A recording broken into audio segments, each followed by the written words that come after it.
नमस्कार, म डाक्टर रुद्र शर्मा जेएनएन टेलिभिजनको प्रस्तुति कार्यक्रम ल एन्ड इन्भेस्टमेन्ट लगानी र कानुनमा म यहाँहरू सबैलाई स्वागत गर्न चाहन्छु। यो कार्यक्रममा हामी देशमा उपलब्ध लगानीका अवसरअनुसार लगानी वृद्धि गर्ने, रोजगारी सृजना गर्ने र युवा पलायनलाई रोक्ने उद्देश्यलाई सहयोग गर्ने लक्ष्य साथ अघि बढिरहेका छौँ। यो हाम्रो 21औं एपिसोड हो। आज म अर्थमन्त्रीले बजेटमा प्रस्तुत गर्नुभएको एउटा विषयलाई लिएर मेरो प्रस्तुति गरिरहेको छु।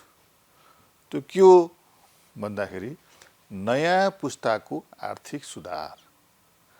अर्थमन्त्रीले बजेटमा अब नयाँ पुस्ताको आर्थिक सुधार कार्यक्रम लागू गरिनेछ भनेर भन्नुभएको छ। यो नयाँ पुस्ताको आर्थिक सुधार के हो, कसरी गर्नुहुन्छ उहाँले, त्यो त उहाँले धेरै विस्तार गर्नुभएको छैन। डिटेलमा खासै कुरो केही पनि आएको छैन बजेटमा। तर उहाँले एउटा घोषणा गर्नुभएको छ, नयाँ पुस्ताको आर्थिक सुधार चाहिँ अब कार्यक्रम लागू गरिनेछ भनेर भन्नुभएको छ। अब बजेट पछाडि अर्थमन्त्रीले के पनि भन्नुभएको छ भन्दाखेरि अब अर्थमन्त्रीहरू आउँछन् जान्छन्, सरकार आउँछ जान्छ, यो परिवर्तनशील छ। तर मुलुकमा अब एउटा नयाँ पुस्ताको आर्थिक सुधार चाहिँ गर्ने बेला भयो, त्यो सुरुवात गर्ने बेला भयो। त्यो सुरुवात यही बजेटबाट गरेको छु भनेर अर्थमन्त्रीले भन्नुभयो। अर्थमन्त्रीले किसिमको एउटा महानता देखाउनु हो। के भन्नुभयो भन्दाखेरि सरकार परिवर्तन भइरहन्छ, अर्थमन्त्री आउँछन् जान्छन्, तर जो एउटा पोलिसी स्टेबिलिटीको कुरा जुन छ नि, त्यो चाहिँ हामीले गर्नुपर्छ। त्यो पोलिसी स्टेबिलिटीमा अब नयाँ पुस्ताको आर्थिक सुधारमा हामी जाउँ, त्यसको सुरुवात यहाँबाट हुन्छ भनेर अर्थमन्त्रीले भन्नुभयो। यो बडो राम्रो कुरा अर्थमन्त्रीले गर्नुभयो र उहाँले एउटा खुला हृदयले, उदार हृदयले यो प्रस्ताव अर्थमन्त्रीले बजेटमा गर्नुभएको देखिन्छ। अब यो नयाँ पुस्ताको आर्थिक सुधार भनेको के हो, यही विषयमा मेरो आजको प्रस्तुति हो। अब यो आर्थिक सुधारको पुस्ता, कस्तो सुधारलाई यो पुस्तौनी आर्थिक सुधार भनिन्छ। के गरौँ भनेदेखि यो एउटा separate generation of economic reform हुन्छ भन्ने कुरालाई सुरु गरौँ। अब आर्थिक सुधारको कुरा त सधैँभरि भइरहेकै हुन्छ, प्रत्येक बजेटले केही न केही सुधारको कुरा गर्छ। तर नयाँ पुस्ताको, अर्कै पुस्ताको, एउटा पुस्तालाई छोडेर अर्को पुस्तामा जम्प गर्ने भन्ने आर्थिक सुधार भनेको चाहिँ के हो भन्नुहुन्छ भने यो अलिकति यो डिपार्चर भन्छ नि, एउटा प्रस्थान गर्ने, एउटा नयाँ कुरामा प्रस्थान गर्ने, एउटा प्रस्थान बिन्दु गर्ने। त्यसले चाहिँ नि लगानीलाई पनि कति बढावा दिन्छ त्यो कुरा पनि हामीले हेर्ने। त्यो अनुसारको यो बजेटमा आएको छ। अब यो नयाँ पुस्ताको भन्दाखेरि यो कुरा कहाँ जोडिन्छ भन्दाखेरि नेपालमा एउटा पुस्तौं पुस्ताको आर्थिक सुधार भन्दाखेरि चाहिँ एउटा फर्स्ट जेनेरेसन इकोनोमिक रिफर्म, पहिलो पुस्ताको आर्थिक सुधार कहाँबाट भयो भन्नुहुन्छ भने जब 48-49 सालमा अब मल्टिपार्टी सिस्टम बहुदल आइसकेपछि एउटा नयाँ राजनीतिक परिदृश्यमा थियो। त्यसपछि 48-49 सालमा भएको जुन आर्थिक सुधार, जुन नीतिगत सुधारको कार्यक्रम छ, त्यसलाई हामी चाहिँ पहिलो पुस्ताको आर्थिक सुधार, फर्स्ट जेनेरेसन अफ इकोनोमिक रिफर्मको रूपमा हामी लिन्छौँ। त्यति बेला के भयो, त्योभन्दा पहिला पञ्चायत सिस्टममा एउटा मिक्स्ड इकोनोमीको रूपमा नेपालको अर्थतन्त्र चलिरहेको थियो। राज्यले धेरै ठुलो भार लिइरहेको थियो, उत्पादनमा पनि राज्य आफै लागेको थियो। त्यसपछि 48-49 सालपछि एउटा उदार आर्थिक नीतितिर मुलुक गयो र के भन्यो भन्दाखेरि अब उत्पादन लगायतका कुराहरूमा निजी क्षेत्रलाई क्रमशः ठाउँ दिँदै राज्यले चाहिँ एउटा नियमनकारी निकायको रूपमा राज्यको भूमिका सीमित गर्ने र निजी क्षेत्रलाई प्रशस्त ठाउँ दिने र निजी क्षेत्र मार्फत आर्थिक विकास गर्ने भन्ने खालको चाहिँ एप्रोच आयो र अर्थतन्त्रलाई उदार दिशामा लाने त्यो पोलिसी डेभलपमेन्ट, त्यो डिपार्चर चाहिँ 48-49 सालमा भयो। त्यति बेला निजीकरणका कुराहरू पनि भए। निजीकरणको कुरा कति ठिक कति बेठिक यसको छुट्टै लेखाजोखा गरौँला, आज म भन्दिनँ। तर के हुन्छ भने एउटा चाहिँ नि एउटा first generation of economic reform अन्तर्गतै यी सबै कुराहरू भए र नेपालको अर्थतन्त्रको आकार बढ्यो र नेपालको अर्थतन्त्रले एउटा नयाँ दिशा पनि पायो। त्यही दिशामा आजसम्म नेपालको अर्थतन्त्र हिँडिरहेको छ। जुनसुकै पार्टी सरकारमा गए पनि, जोसुकै मन्त्री प्रधानमन्त्री भए पनि नेपालले 48-49 सालमा गरेको जुन पोलिसी डिपार्चर, जुन आर्थिक सुधारको एउटा दिशानिर्देश थियो, त्यही दिशामा नेपालको अर्थतन्त्र अहिलेसम्म हिँडिरहेको छ भन्ने कुरो 48 सालदेखि अहिलेसम्म भएका सबै अर्थमन्त्रीहरूले मुक्त कण्ठले भनेका छन् है। अब त्यसमा केही प्रायोरिटी तलमाथि होला, आफ्नो ब्याकग्राउन्ड अनुसार अरू अनुसार पनि होला, तर नेपाल चाहिँ नि 48-49 सालमा सुरु भएको जुन आर्थिक सुधार, पहिलो पुस्ताको आर्थिक सुधार, first generation of economic reform जुन छ, त्यसैको आधारमा नेपाल अहिले यहाँसम्म आइपुगेको छ। तर त्यसले पुगेन। त्यो first generation of economic reform, पहिलो पुस्ताको आर्थिक सुधारले पुगेन। अब त्यो एउटा सुरुवात थियो। अब दोस्रो पुस्ताको आर्थिक सुधार हुनु पर्यो, second generation of economic reform हुनु पर्यो भनेर धेरै पहिलेदेखि भनिँदै आएको, निजी क्षेत्रले पनि माग गर्दै आएको, अरूहरूले पनि भनिरहेको, हामीले पनि भन्दै गरेको। अब दोस्रो पुस्ताको आर्थिक सुधार, second inning of economic reform कहिले हुनु पर्थ्यो भन्दाखेरि 48-49 सालमा पहिलो पुस्ताको भयो, फर्स्ट इनिङ भयो भनेदेखि सेकेन्ड इनिङ चाहिँ कति बेला हुनु पर्थ्यो भन्दाखेरि यो 60 सालपछि, 60-61 सालपछि जब नेपाल विश्व व्यापार सङ्गठनको सदस्य बन्यो। नेपाल विश्व व्यापार सङ्गठनको सदस्य बनिसकेपछि त्यति बेला नेपाल चाहिँ नि 147 प्लस मुलुकको एउटा चाहिँ नि मल्टिल्याटरल ट्रेडिङ सिस्टमको पार्ट एन्ड पार्सल जब भयो, त्यसपछि नै second inning of economic reform अथवा दोस्रो पुस्ताको आर्थिक सुधार, सेकेन्ड जेनेरेसन अफ इकोनोमिक रिफर्मको आवश्यकता भइसकेको थियो। तर भएन। किन भएन? 63 सालमा त हाम्रो अन्तरिम संविधान आयो। देशको प्रायोरिटी के थियो भन्दाखेरि संविधान बनाउने थियो, शान्ति प्रक्रिया थियो।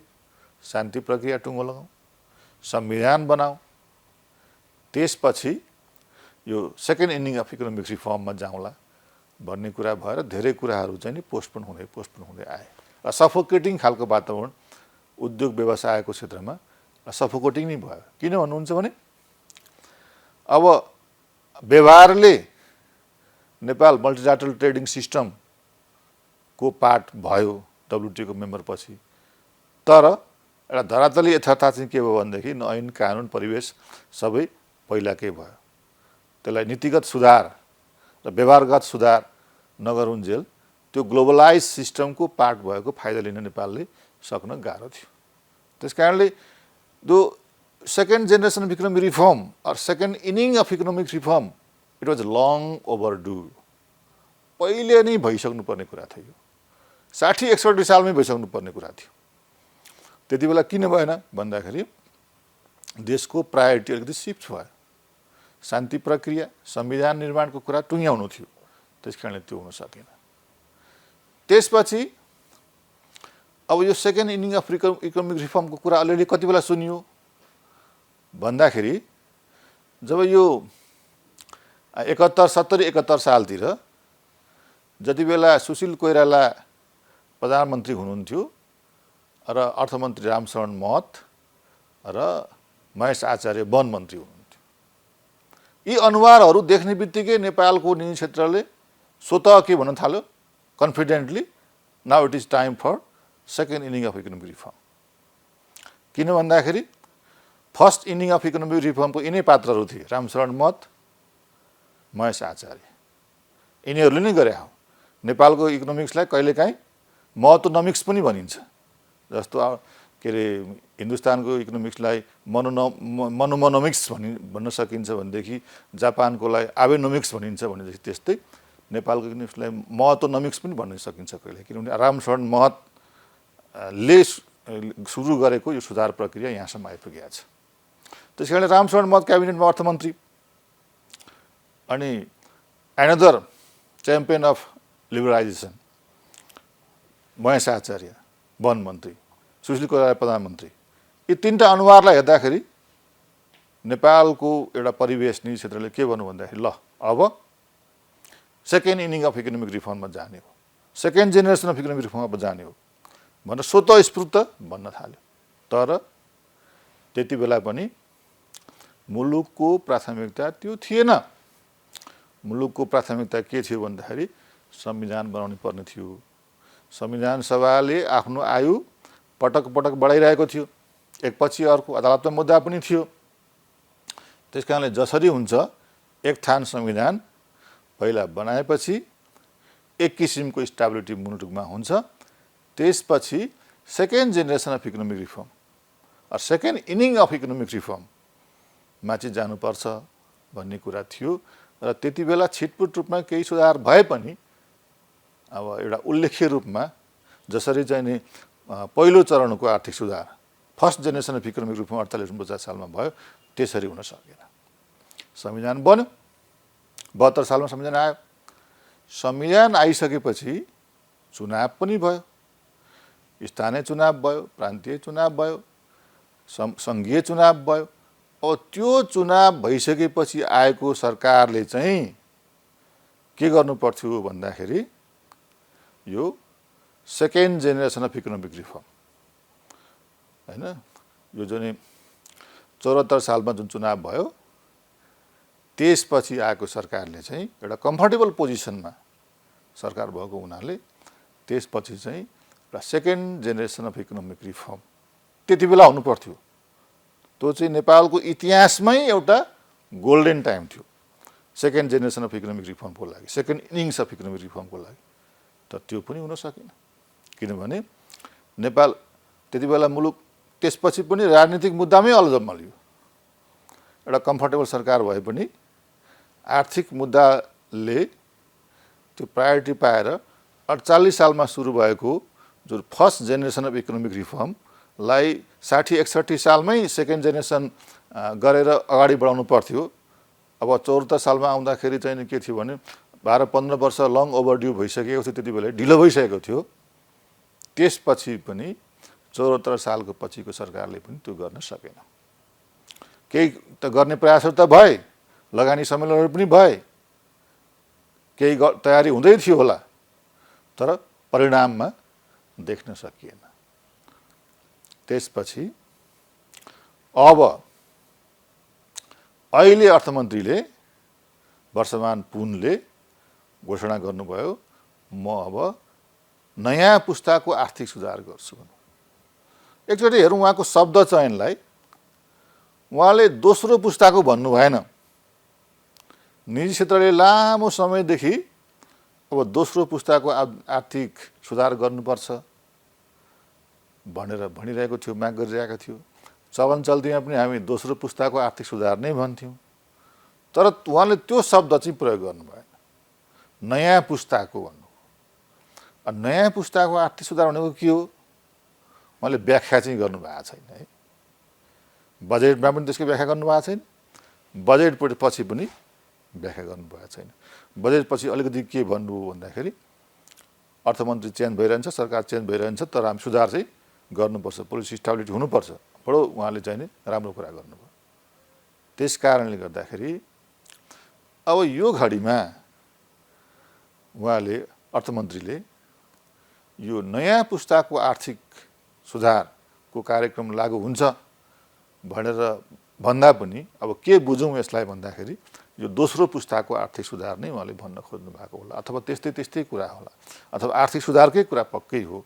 र एउटा पुस्ताको आर्थिक सुधार भनेपछि चाहिँ एउटा डिपार्चर नै हुने गरी एउटा ठुलै डिपार्चर हुने खालको आर्थिक सुधारको आवश्यकता छ मुलुकमा, मुलुकले त्यो कुरेर बसेको छ। त्यसको सुरुवात मैले गरेँ यो बजेट मार्फत भनेर अर्थमन्त्रीले भन्नुभएको छ। यो सराहनीय कुरा छ, यो राम्रो कुरा छ। मुलुक अब कुरेर बस्न सक्दैन। राजनीतिक एजेन्डाहरू होलान्, राजनीति गर्नेले आफ्नो राजनीति गर्नैपर्छ, तर आर्थिक एजेन्डाहरू चाहिँ राजनीतिक एजेन्डाले कहिलेसम्म कुरेर बस्ने? अब कुरेर बस्न सक्दैन। त्यस कारणले 60 सालमै गर्नुपर्ने, 60-61 सालतिरै गर्नुपर्ने दोस्रो पुस्ताको आर्थिक सुधार अहिले 81 सालमा घोषणा हुँदाखेरि पनि खुसी नै मान्नु परेको छ। तर अब अलिकति हेरौँ यो बजेटमा त्यस्तो छलाङ मार्ने खालको आर्थिक सुधारको पोलिसी के ल्याउनु भयो त अर्थमन्त्रीले, होइन? जसले उहाँले के भन्नुभएको छ भनेदेखि दोस्रो पुस्ता त भन्नु भएन, नयाँ पुस्ताको आर्थिक सुधार गर्छु भनेर भन्नुभयो। त्यो गर्ने खालको कार्यक्रम के ल्याउनु भयो त अर्थमन्त्रीले त्यहाँ भन्दाखेरि समग्रमा हेर्दाखेरि त बजेट त एउटा ठुलो ऋणमा डिपेन्डेन्ट छ। ऋणको र जिडिपीको अनुपात पनि बढ्दै गएको छ। लगभग 30% जति बजेट त ऋणमा आधारित छ, आन्तरिक ऋण, वैदेशिक ऋण। त्यही भए पनि अर्थमन्त्रीले केही कुराहरू चाहिँ गर्नुभएको छ जसलाई हामी चाहिँ यो नयाँ पुस्ताको आर्थिक सुधारको एउटा प्रस्थान बिन्दु त्यसले दिन सक्ला भनेर हामी अन्दाज गर्न सक्छौँ। के भन्नुभएको छ अर्थमन्त्रीले भन्दाखेरि 1 अर्बको नेपाल स्टार्टअप कोष, 1 अर्बको, 7 प्रदेशमा बिजनेस इन्क्युबेसन सेन्टर, है, त्यो भन्नुभएको 7 प्रदेशमा बिजनेस इन्क्युबेसन सेन्टर। अनि त्यसपछि यो आइटी जनशक्तिलाई फेलोसिप, स्कलरसिप, इन्टर्नसिपको व्यवस्था गर्ने, त्यो भन्नुभएको छ। अनि त्यसपछि यो hi-tech IT hub, economic corridors, triangles, circles, आर्थिक सर्कल्सहरू यो बनाउने भन्नुभएको छ। र एउटा अन्दाज के लाउन सकिन्छ भन्दाखेरि नेपालको अर्थतन्त्रलाई चाहिँ एउटा परम्परागत अर्थव्यवस्थाबाट एउटा नलेज बेस्ड इकोनोमी, ज्ञानमा आधारित अर्थतन्त्र, ज्ञानमा आधारित अर्थतन्त्र भन्ने शब्द पनि प्रयोग गर्नुभएको छ है बजेटमा अर्थमन्त्रीले, है। यो परम्परागत अर्थमन्त्रीलाई यो परम्परागत यो बजेट विकास निर्माणको कामलाई, प्रशासनको कामलाई नलेज बेस्ड इकोनोमी, ज्ञानमा आधारित अर्थतन्त्रमा चाहिँ कन्भर्ट गर्ने एउटा कामको सुरुवात चाहिँ यो बजेटबाट भयो भने अर्थमन्त्रीले भने जस्तो यो चाहिँ नयाँ पुस्ताको आर्थिक सुधारको सुरुवात हुन सक्छ। अब अर्थमन्त्रीले के पनि भन्नुभएको छ भनेदेखि ई गभर्नेन्सको कुरा पनि गर्नुभएको छ। मुहार रहित, कागज रहित र सम्पर्क रहित प्रशासन, कति राम्रो कुरा छ। मुहार रहित, कागज रहित र सम्पर्क रहित। तपाईले कुनै सरकारी कार्यालयमा सेवा लिन जाँदाखेरि कसैको अनुहार पनि देख्नु परेन, कुनै कागज पनि तपाईँले खेलाउनु परेन र कोहीसँग सम्पर्क पनि गर्नु परेन। त्यस्तो होला त? त्यस्तो भए कति राम्रो हुन्थ्यो। तर अर्थमन्त्रीले भन्नुभएको त्यही हो, मुहार रहित, कागज रहित र सम्पर्क रहित सरकारी सेवा थ्रु ई-गभर्नेन्स। ई-गभर्नेन्सबाट मुहार रहित, कागज रहित र सम्पर्क रहित सेवा दिने कुराको थालनी मात्रै हुन सक्यो भने पनि त्यो बडो राम्रो कुरा हुनेछ। कति होला त? त्यसकारणले अर्थमन्त्रीज्यूले भनेको यो नयाँ पुस्ताको आर्थिक सुधारको कुरा छ। यसलाई उहाँले भनेको पक्कै पनि के हो भन्नुहुन्छ भने नेपालको एउटा परम्परागत अर्थतन्त्रलाई एउटा नलेज बेस्ड इकोनोमी, ज्ञानमा आधारित अर्थतन्त्रमा कन्भर्ट गर्ने र यो प्रशासनलाई पनि ई-गभर्नेन्समा कन्भर्ट गर्ने र चाहिँ नि आइटीमा सुधार गर्ने, आइटीको सफ्टवेयर जुन निकास गर्ने कुरा अहिले भइरहेको छ त्यसलाई बढावा दिने भन्नुभएको छ। अनि त्यसपछि सफ्टवेयर निकासी गर्ने, यो प्रोडक्सन गर्ने युवाहरूलाई जुन यो काम गरिरहेछन् त्यसलाई त्यसमा चाहिँ नि एउटा चाहिँ नि कानुनी सुधार गर्ने, कानुनी पूर्वाधार गर्ने ल्याउने भन्नुभएको छ। तर अर्थमन्त्रीज्यू म यहाँ एउटा कुरा चाहिँ नि के कुरा चाहिँ नि सजग गराउन चाहन्छु भनेदेखि यो सूचना प्रविधिमा अहिले चाहिँ नि यो युवाहरूले आफ्नो घरमै बसेर त्यो जसलाई कानुनले चिन्दैन, राज्यले चिन्दैन, त्यही पनि आफ्नो घरमै बस्ने 67-68 अरबभन्दा बढीको सफ्टवेयर एक्सपोर्ट गरिरहेका छन् प्रत्येक वर्ष। अब यसलाई मैले र धेरै मान्छेले बारम्बार भन्दै गरेको के भन्दा नि यसलाई अलिकति कानुनी पूर्वाधार बनाएर यसलाई फेसिलिटेट गरिदिनुहोस्, राज्यले त्यो गरिदियोस् भनेपछि अलि इन्सेन्टिभ दियोस्, युवाहरू अझ उत्साहित हुनेछन्, यो अझ बढ्नेछ। तर तपाईँले कानुन त यसमा बनाउनु पर्छ। तर कानुन बनाउँदाखेरि त्यो कानुनले अहिले भइरहेको कामलाई अझ रेस्ट्रिक्ट गर्दैन, अझ सङ्कुचित गर्दैन।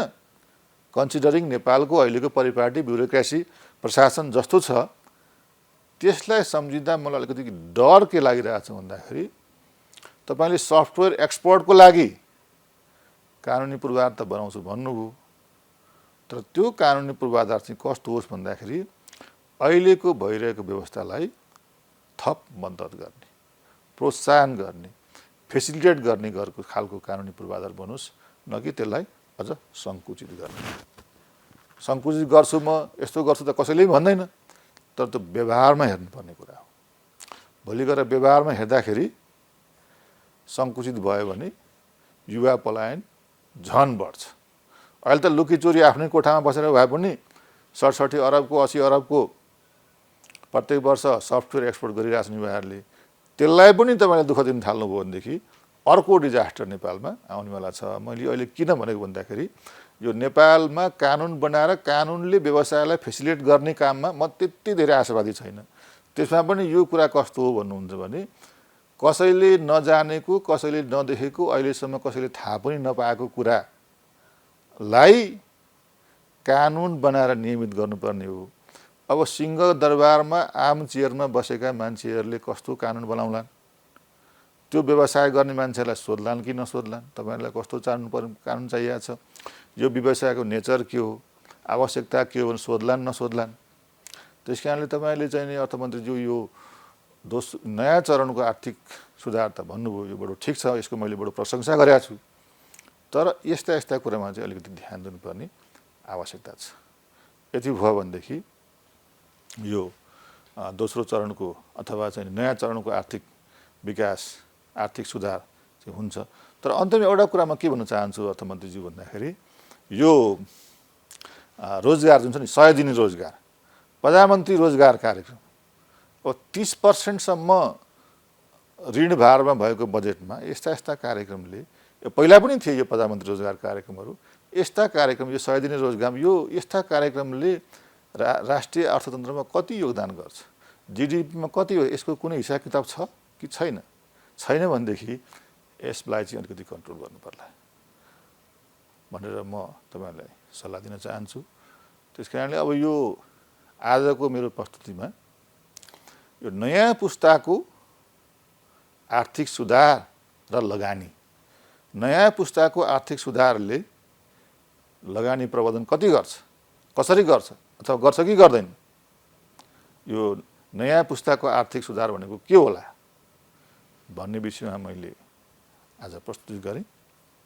यो नयाँ पुस्ताको आर्थिक सुधार अथवा second generation of economic reform भन्ने कुरा चाहिँ यो चाहिँ लगभग 15-20 वर्षदेखि नै लङ ओभरड्यू कुरा हो र अर्थमन्त्रीले अहिले ल्याउनु भएको छ वर्षमान पुनले, यसलाई प्रशंसा गर्नुपर्छ र उहाँको भावनालाई पनि प्रशंसा गर्नुपर्छ वर्षमान पुनको। उहाँले के भन्नुभएको छ भन्दाखेरि सरकारहरू आइरहन्छन् जाइरहन्छन्, अर्थमन्त्रीहरू परिवर्तन भइरहन्छन्, तर यो नयाँ पुस्ताको आर्थिक सुधारको कार्यक्रम भनेको चाहिँ रोक्नु हुँदैन, सुरुवात गर्नुपर्छ। यसमा कसैले पनि भाँजो हाल्नु हुँदैन, यसमा सबैले आफूले सकेको कन्ट्रिब्युट गर्नुपर्छ। अनि मात्रै के हुन्छ भन्दाखेरि देश चाहिँ बन्छ, आर्थिक कुराहरूले प्रायोरिटी पाउँछन् भन्ने जुन उहाँको भावना छ त्यसलाई प्रशंसा गर्दै अब यो नयाँ पुस्ताको आर्थिक सुधारलाई अर्थमन्त्रीज्यूले थप व्याख्या गर्नुहुनेछ र कार्यान्वयन गरेर देखाउनुहुनेछ र निजी क्षेत्रको लगायत धेरैजनाको जुन आशंका छ, बजेट हेर्दाखेरि त राम्रो छ तर कार्यान्वयन कति हुन्छ भन्ने आशंका छ, त्यो आशंकालाई पनि मेट्नुहुन्छ भन्ने कुराको आशा गर्दै म पनि आज यही अन्त्य गर्छु। बाँकी अर्को एपिसोडमा। धन्यवाद, नमस्कार।